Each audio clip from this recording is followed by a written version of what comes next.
Hello everyone, how to totes back with another new video, and in this video I'm going to show you how to make your birthday public uh, on your X app. Okay, so you can see this is the X app homepage. So you need to tap on your profile icon, left top corner, and simply tap on the profile.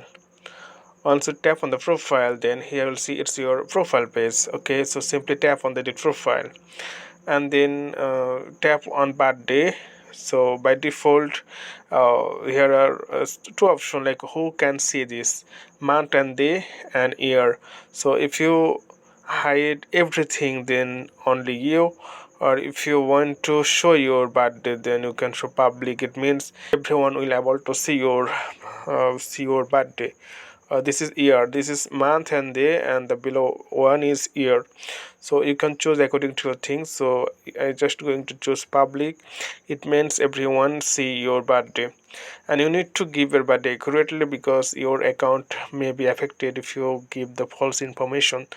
So after that, click continue. Once you click continue, then after that you need to click save. So okay friend, I hope this video is helpful for you. So today's no more, and thank you for watching.